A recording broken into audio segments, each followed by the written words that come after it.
é como deve ser um bolo para que ele controle a sua glicemia de fato. A gente precisa ter essa conversa, porque o que eu mais vejo pela internet afora é um monte de receita, bolo para o diabético, bolo para o pré-diabético, bolo para quem tem resistência à insulina, cheio de ingredientes que não ajudam nada. Então a gente precisa nivelar o conhecimento aqui. Eu sei que as Matildas já dominam isso, muitas de vocês já sabem um pouco sobre isso, mas a gente precisa saber o que tem que ter um bolo para controlar a glicemia de verdade.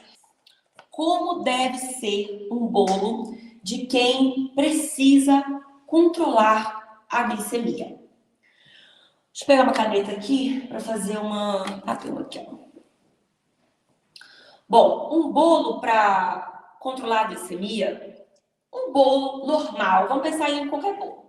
Qualquer bolo ele tem uma fórmula básica, pode variar ali alguns ingredientes, mas ele sempre tem ovos, farinha, algum tipo de farinha, um leite ou um creme para umectar essa massa, no bolo tradicional, açúcar, e tem ali um fermento, certo?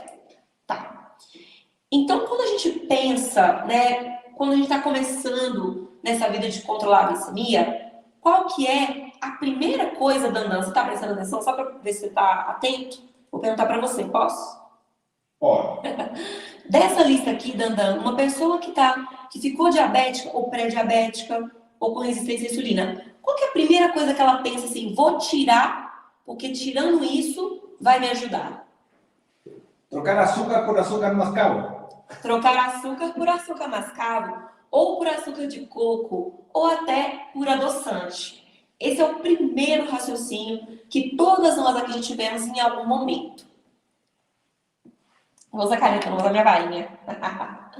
Então, a primeira coisa é tirar o açúcar, certo? Tudo bem. Será que se a gente só tirar o açúcar e trocar por qualquer adoçante, vai adiantar? Vamos supor que você pegou esse bolo aqui, tirou o açúcar e trocou por um adoçante adequado ao controle glicêmico. Por exemplo, o eritritol. Então, você pegou a massa de bolo, só tirou o açúcar e colocou eritritol no lugar. Será que é suficiente? Não é suficiente, por quê? Tem aqui uma outra fonte de açúcar. Qual que é, Dandan? As farinhas. As farinhas. Então, no bolo tradicional, a gente tem o açúcar e tem isso aqui que é totalmente negligenciado, que são as farinhas ricas em amido. Farinha de trigo, farinha de arroz, farinha de aveia, farinha de milho, polvilhos, farinha de grão de bico, entre outras. Farinhas que são ricas em amido. Eu coloquei aqui essa imagem, esse desenho maravilhoso, digno de Picasso que eu fiz, que é um bolo da tia, mas esse aqui não é o bolo da tia Sinhá que você vai aprender hoje. Isso aqui é só para lembrar de um bolo que eu e o Dandan e a minha mãe, nós comemos no aniversário. Comemos não, a gente não comeu na verdade, porque estava muito ruim. A gente foi no aniversário da minha outra tia, que é a irmã da tia Sinhá, e é pré-diabética. Como ela é pré-diabética, as filhas dela mandaram fazer um bolo especial para ela, que não pode consumir alimentos ricos em açúcar. Como é que veio esse bolo da confeitaria? Gente, primeiro, o bolo estava intragável, eu provei. Por quê que ele estava intragável? Porque no lugar do açúcar, eles usaram adoçante, forno e fogão, rico em maltodextrina. Vou anotar aqui para você não esquecer. Vou colocar aqui malto, para a gente lembrar depois. Maltodextrina. Então, esse bolo era adoçado com um adoçante que era péssimo em paladar e, além de tudo, rico em amido. Adoçantes, forno e fogão, à base de maltodextrina, são fontes de açúcar. Por incrível que pareça, a nossa legislação tem esse furo. Então, quando você vai no supermercado procurar um adoçante para comprar, a maioria tem como base a maltodextrina. O que é a maltodextrina? Tá dando pra ver aqui? Tá. A maltodextrina é isso aqui, ó. Isso aqui é a fórmula simplificada do que é a maltodextrina. Pode deixar o bolo mais no canto. Aí tem mais espaço. Obrigada, amor.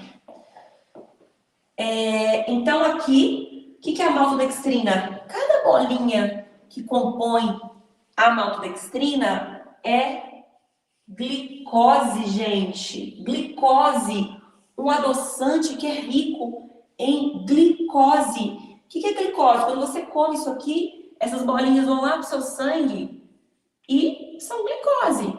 Glicose é açúcar que sobe a nossa glicemia. Então, aquele adoçante extremamente inadequado para o controle da glicemia da minha tia, que era pré-diabética, minha mãe diabética.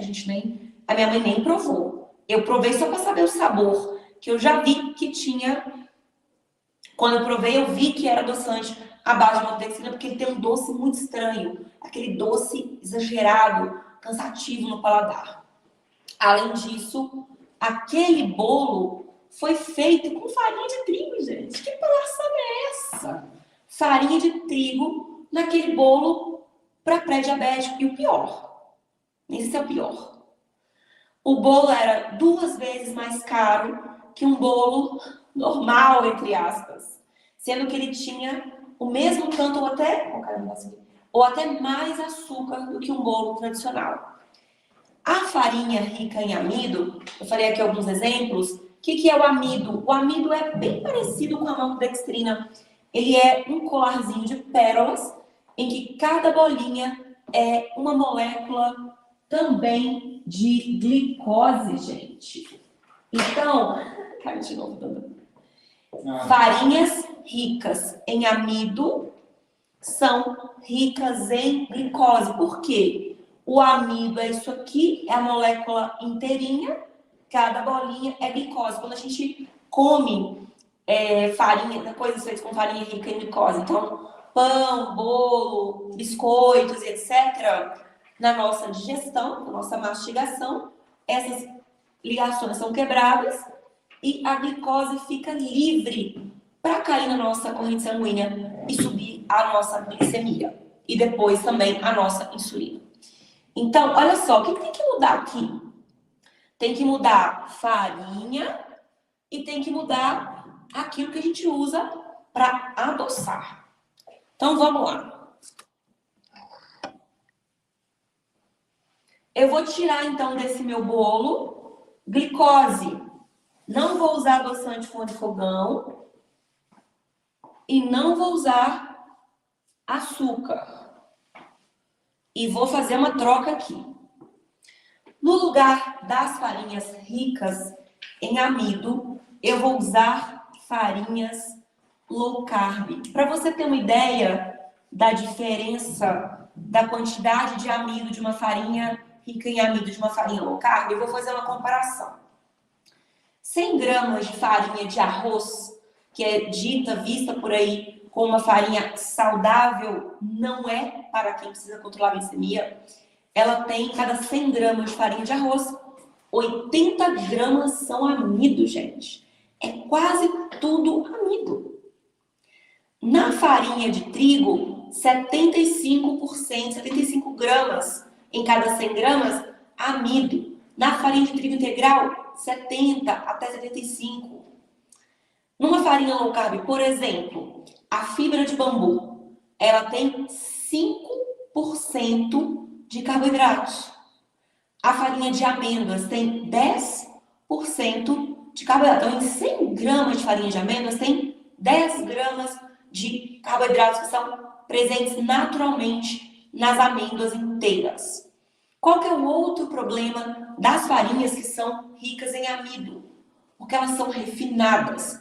Então, o arroz ele vai passar ali por um processo de secagem, de moagem, de extração máxima daquele amido para virar farinha. Então, não é igual o carboidrato pequenininho que tem numa farinha de amêndoas, por exemplo, que é natural daquela castanha.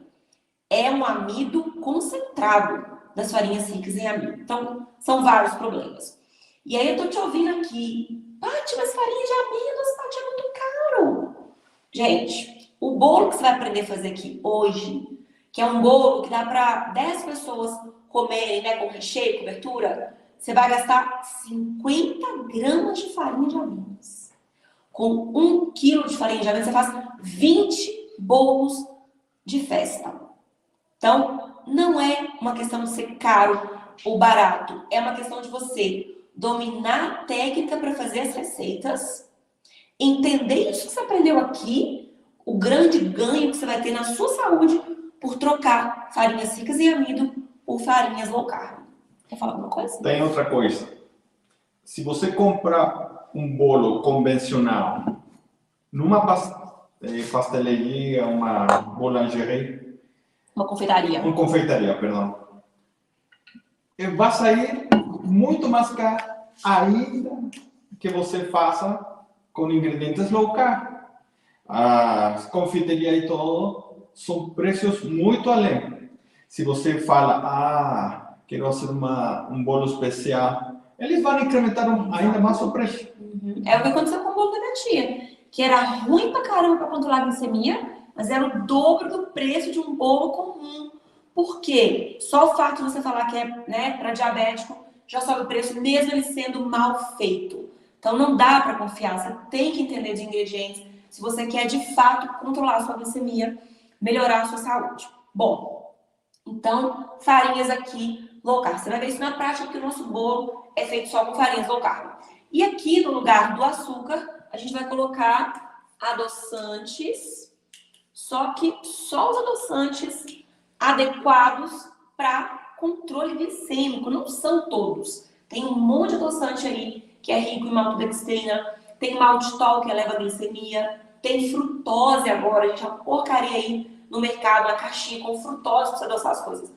Isso não rola, tá? Então a gente também vai usar adoçantes adequados no nosso bolo, e quando eu for falar para vocês sobre substituições, quais adoçantes vocês podem usar num lugar, um outro, você vai ter uma lista de adoçantes adequados ao controle da glicemia. Bom, quando a gente tem, então, você já entendeu aqui, né, que quando você entra, né, numa alimentação low carb, você consegue controlar a sua glicemia.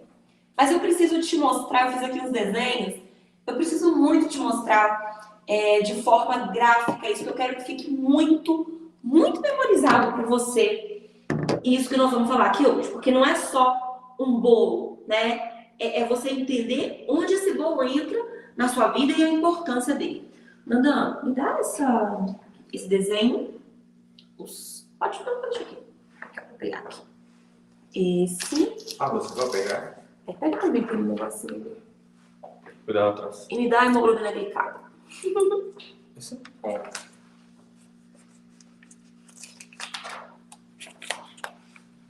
Deixa eu dar um exemplo para você do que é uma alimentação low carb. Um dia de alimentação low carb, um dia normal. Então, um dia meio do Dandan, por exemplo. Nosso café da manhã tem ali um pãozinho low carb, com ovinhos mexidos, uma fatia de queijo, uma porção de fruta. A gente come isso e não fica com fome até o almoço. Nosso almoço é carne, legume, né, uma abóbora, brócolis, purê de couve-flor, purê de abóbora, chuchu, couve, salada, né, várias coisas gostosas, coloridas no prato e um pouco de feijão. Às vezes a gente come ali também um pouquinho de, não sei, um biscoitinho low carb com geleia para tomar um cafezinho depois do almoço. No meio da tarde, um lanchinho low carb. Pode ser uma empada de frango, pode ser uma mini pizza com franguinho. Sempre eu tento colocar bastante proteína nas refeições. Pode ser também um croquete de frango para ali tapear o estômago até a hora do jantar. E o jantar geralmente é igual ao almoço. Quando é fim de semana, além disso, a gente coloca ali uma sobremesa, um almoço, um pedacinho de cheesecake, ou um pedaço de torta charge. Quando tem uma comemoração igual a aniversário da tia Sinhá, eu faço um bolo especial. Então é isso. É uma alimentação colorida, saborosa e que sacia muito. Quando a gente faz isso, come dessa forma, nós estamos diminuindo a quantidade de açúcar no sangue, estamos aumentando a saciedade com as proteínas, então você vai comer menos e você está melhorando ali, né, de forma geral, a sua saúde. Então, isso é um contexto low carb. Antes da gente né, trazer a nossa vida para um contexto da alimentação low carb, o que acontecia com o nosso corpo? Eu já contei para vocês que eu já fui pré-diabética e o diabetes, ele tá na minha família paterna, e eu, se eu não estivesse me cuidando, com certeza eu estaria aqui, não estaria aqui falando sobre isso, estaria diabética, não sei até, né, onde, como estaria nesse momento. Esse aqui é o meu sangue antes de eu mudar minha alimentação. Deixa eu te mostrar. Cada bolinha, esse tubo vermelho, é o nosso sangue, a nossa corrente sanguínea. Lembra que sangue passa no corpo todo. Então, isso que está acontecendo aqui, acontece no corpo todo. Dentro desse vaso sanguíneo, dentro da nossa corrente sanguínea, nós temos essas bolinhas, essas coisinhas vermelhas aqui, que são as hemoglobinas. Tá vendo? E isso que está de bolinha preta aqui é açúcar, glicose, que vem de uma alimentação muito rica em farinhas ricas em amido e vários tipos de açúcares. Aquela pessoa que come todo dia, toda hora, pão, igual a gente era, comia um monte de pão, biscoito, e o pratão de arroz, e que mais? Sanduíche, cachorro-quente. E que é a normalidade de muitas pessoas, muitas que pessoas. Infelizmente, é o, entre aspas, normal, né? É o normal da maioria das pessoas. Então, esse aqui é o sangue de uma pessoa com muita glicose, muita glicose. Isso pretinho aqui, ó, tudo é bolinha de glicose. Isso que você tá vendo aqui, pequenininho, ó, é uma hemoglobina glicada. Vamos ver a hemoglobina glicada aumentada? Então, aquele pontinho vermelho que estava lá no sangue é a hemoglobina glicada. A hemoglobina glicada, ela fica dentro da hemácia, que é uma célula do nosso sangue, tá? Então, pensa assim que a hemoglobina está lá dentro do seu sangue. A hemoglobina, ela é responsável, gente, por levar oxigênio. Ela é, eu chamo de ubermácia. É uma hemácia uber, que leva oxigênio que você respira. Ó, coloquei oxigênio para dentro, lá na minha respiração celular, a hemácia pega o oxigênio e leva para os meus olhos, para os meus rins, para o meu fígado, para o meu coração, para os meus músculos. Ela leva para o corpo todo respirar. A gente precisa de oxigênio praticamente em todas as células do corpo, ok? Então, a hemoglobina, que está dentro da hemácia, leva oxigênio, certo? Ok. Só que acontece que quando a pessoa está com o sangue lotado de glicose, como nesse esquema aqui, a glicose, ela começa a colar na hemoglobina no lugar do oxigênio, igualzinho ao oxigênio. Um sangue cheio de glicose, a hemoglobina cola no lugar do oxigênio. E ela para de levar oxigênio para todos os lugares necessários. E é por isso aqui que a pessoa que tem glicose alta, ela pode ter perda de visão a longo prazo, problemas renais, problemas de circulação e etc. Literalmente, quando tem muita hemoglobina glicada, você está sufocando o seu corpo por falta de levar oxigênio para onde ele precisa. É coisa muito, muito séria. Num sangue como esse aqui, com glicose alta, o tanto de hemoglobina glicada que tem, gente, é muito. Por isso que o exame de hemoglobina glicada é tão importante pra gente, tá? Pega pra mim esse aí, Dandão. Muito importante. Ou seja, quem tem diabetes, quem tem efeitos disso, vai afogando seu corpo aos poucos. Por falta de oxigênio. E começa a ter vários problemas de saúde por causa disso. E o que acontece com os tecidos do nosso corpo que não recebem oxigênio num período? Eles morrem, né? Eles morrem. Eles não recuperam. É só você fazer assim, ó. Pega o seu dedo e faz assim, ó. Quando você fizer assim, ficar um tempão, você vai ver que a ponta do seu dedo fica azul. Por que fica azul? Porque falta oxigênio. Se você ficar aqui o dia inteiro, essa pontinha do seu dedo vai morrer por falta de oxigênio. É a mesma coisa que acontece quando seu sangue está lotado de hemoglobina glicada. Você deixa de levar oxigênio para as células que precisam. É coisa muito, muito séria. Quando você vai para uma alimentação low carb, o que acontece? Olha que sangue lindo, gente. Poucas bolinhas de glicose. Glicose só a quantidade que o corpo precisa. As hemoglobinas aqui, ó, cheio de pontinho azul, levando oxigênio para todos os lados. Só algumas glicoses colam na hemoglobina. É normal ter uma hemoglobina, uma porcentagem de hemoglobina glicada até 5,6%. Acima disso já é problemático. Mas, ó, que lindo. E por que a low carb faz isso? Porque você diminui a quantidade de glicose no sangue. Então, diminuir a quantidade de glicose no sangue tem vários impactos positivos. Vários impactos positivos. Vou colocar aqui a low carb também. Tudo certo até aqui, Nandão? Muito claro. Deixa eu ver se tá todo mundo entendendo aqui. Então, para resumir, o excesso de glicose que faz com que o nosso corpo vá afogando aos poucos. Exatamente. Isso ninguém fala. Isso ninguém fala. Às vezes o médico, a médica, o profissional de saúde que acompanha, só fala assim, tem que baixar a hemoglobina glicada.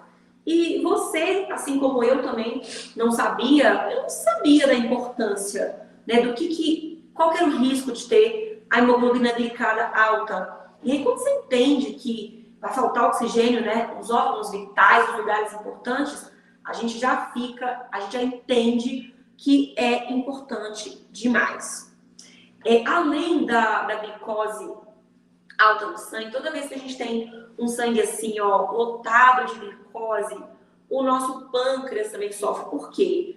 Um dos mecanismos, né, do corpo de tentar tirar esse excesso de glicose do sangue é aumentar a produção de insulina.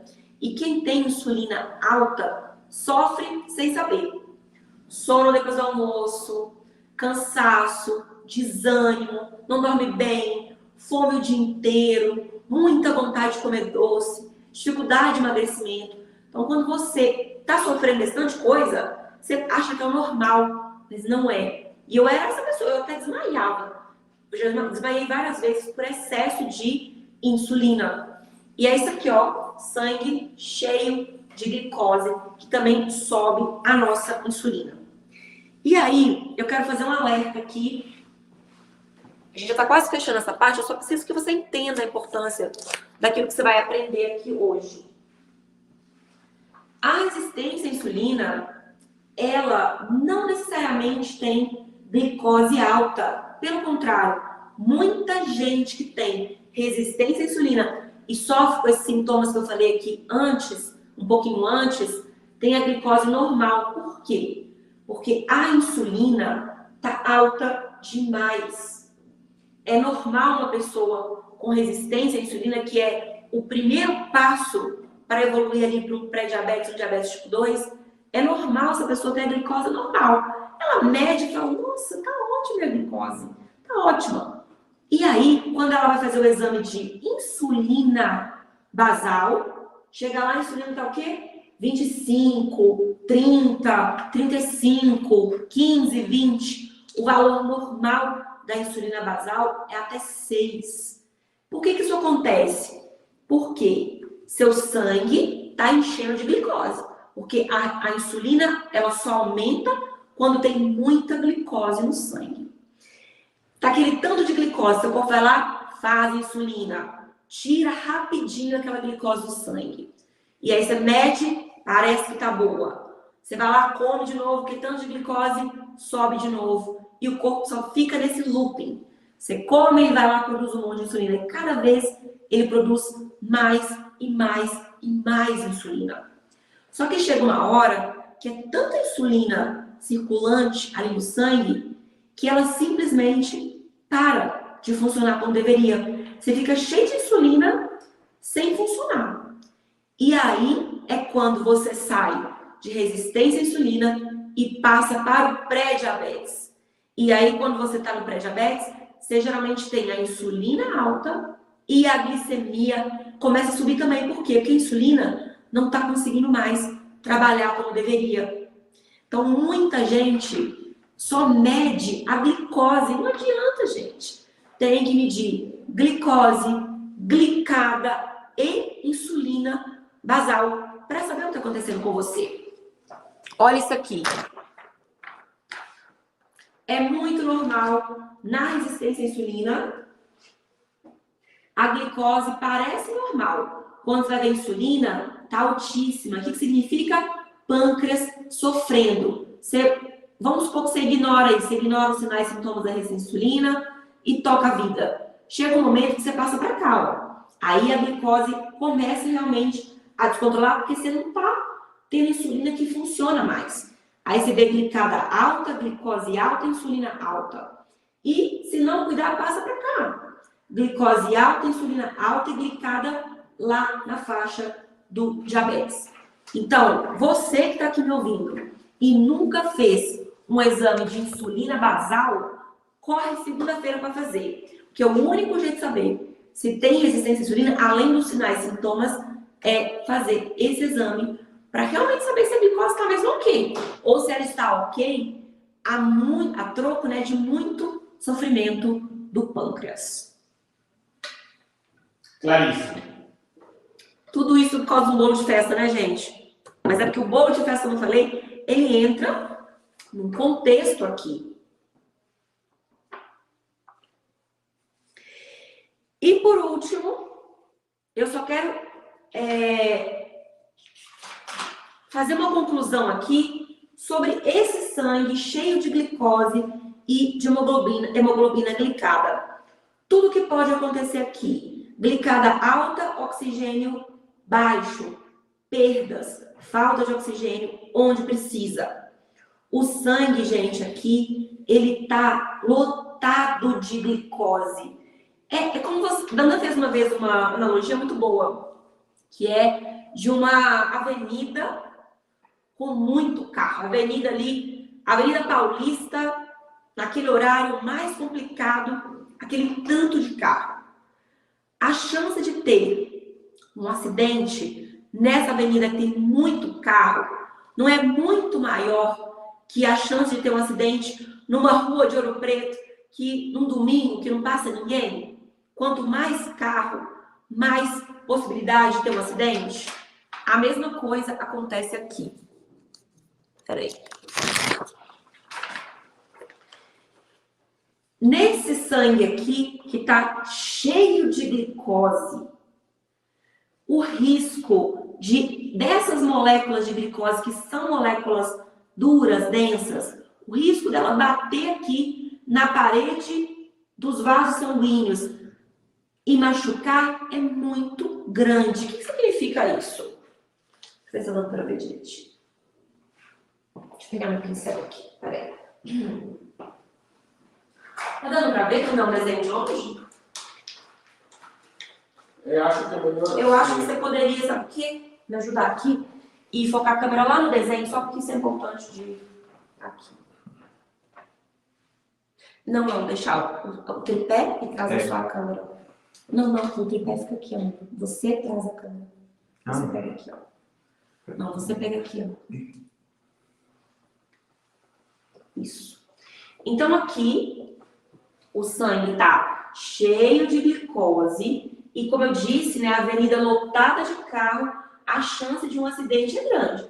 As moléculas de glicose vêm aqui, batem na parede do vaso, da artéria e machucam.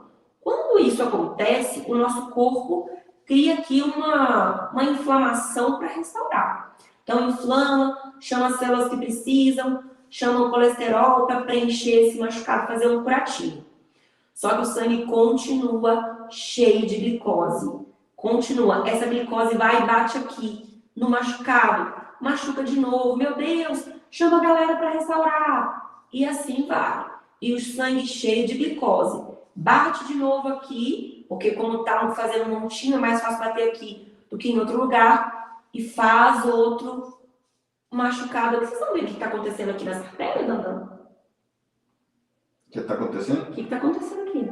Excesso de cicatrização, um entupimento. Tá fechando essa artéria. Bate de novo, acontece a mesma coisa. Tudo por causa do excesso de glicose. Se essa artéria aqui for uma artéria importante do coração, o que vai acontecer aqui, Dandan? Infarto, gente. Se essa artéria aqui for uma artéria importante lá na nossa cabeça, vai acontecer o que aqui? AVCs e infartos são as complicações mais graves de um sangue cheio de glicose, de diabéticos e pré-diabéticos.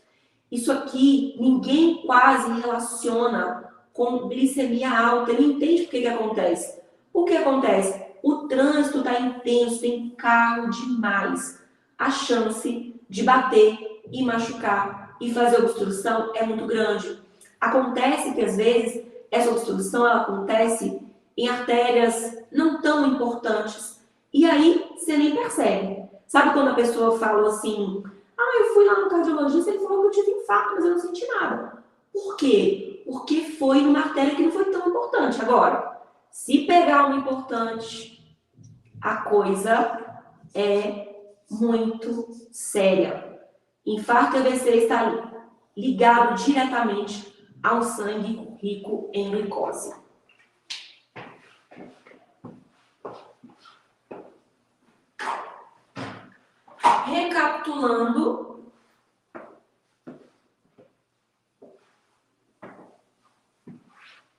Recapitulando a importância, né, da gente buscar, cadê ele? A gente buscar uma alimentação que nos dá isso aqui, ó, sangue feliz, sangue felizinho, a glicemia só na quantidade certa, hemoglobinas glicadas só na quantidade certa, é muito grande. E a alimentação low carb, por isso que a alimentação low carb é tão indicada para as pessoas que têm resistência à insulina, pré-diabetes e diabetes tipo 2. Por isso que o bolo que você vai aprender aqui hoje não é só um bolo, ele é uma ferramenta para te ajudar a controlar a glicemia naqueles momentos que você tem muita vontade de comer alguma coisa doce, um fim de semana, uma comemoração.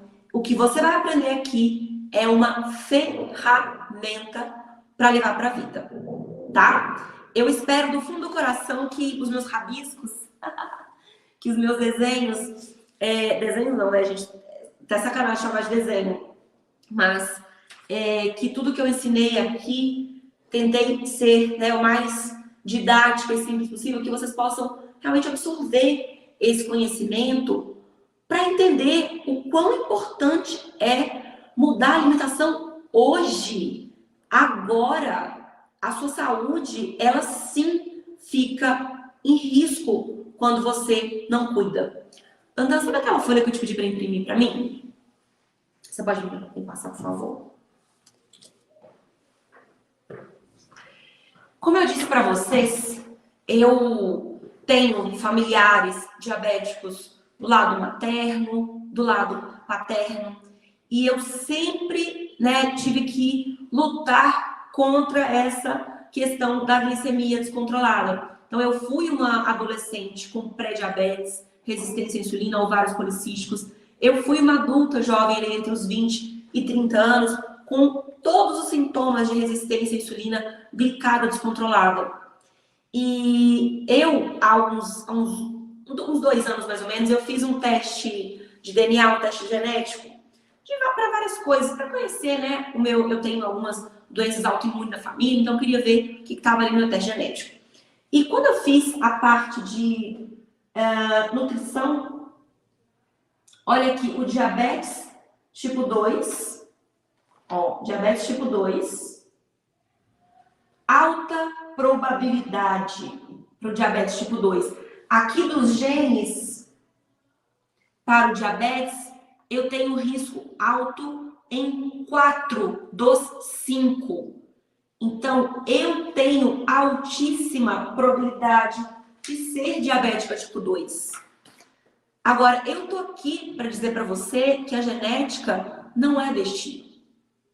Eu tô aqui saudável, sem pré-diabetes, sem diabetes. Por quê? Para te mostrar e tentar te convencer pelo lado bom da força, que é a culinária low carb, de que é possível controlar mesmo com uma genética ferrada como a minha, que é de alta probabilidade. A do Dandan, a mesma coisa.